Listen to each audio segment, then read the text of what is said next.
भारत की तेजी से एक्सपांड कर रहे एविएशन सेक्टर। মোদি হচ্ছেন নেতানিয়াহুর সস্তা কপি, যেমনটা টেমুতে পাওয়া যায়। নরেন্দ্র মোদিকে এভাবেই ব্যঙ্গ করে কটাক্ষ করলেন পাকিস্তানের সাবেক পররাষ্ট্রমন্ত্রী বিলওয়াল ভুট্টো।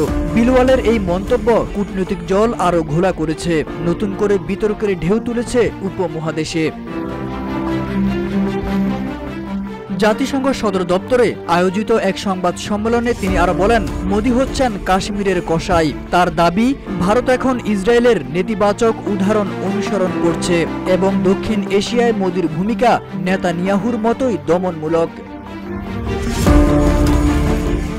চীনের জনপ্রিয় অনলাইন মার্কেট প্লেস টেমুর প্রসঙ্গ টেনে বিলওয়াল বলেন, টেমুতে যেমন সস্তা দামে কম মানের কপি পণ্য পাওয়া যায়, মোদিও তেমনি নেতানিয়াহুর সস্তা সংস্করণ।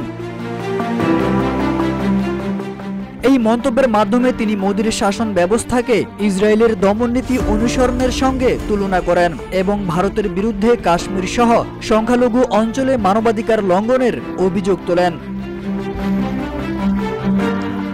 মোদিকে কাশ্মীরের কসাই বলে আখ্যায়িত করে বিলওয়াল দাবি করেন, শুধু কাশ্মীর নয়, মোদি এখন পাকিস্তানের সিন্ধু উপত্যকার মতো অঞ্চলগুলোতেও একই দমননীতি প্রয়োগ করতে চাচ্ছেন। তার মতে ভারতের এই নীতিমালা ইসরায়েলি দখলদার কৌশলের প্রতিচ্ছবি।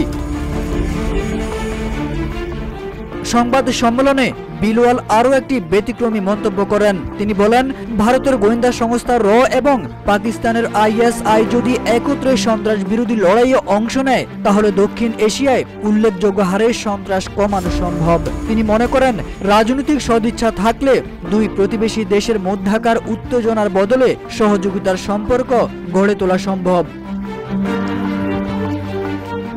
জাতিসংঘের মতো আন্তর্জাতিক মঞ্চ থেকে মোদির বিরুদ্ধে এমন খোলামেলা কটাক্ষ শুধু দক্ষিণ এশিয়ার রাজনীতিকে নয়, বৈশ্বিক কূটনৈতিক মহলকেও নতুন করে ভাবিয়ে তুলছে।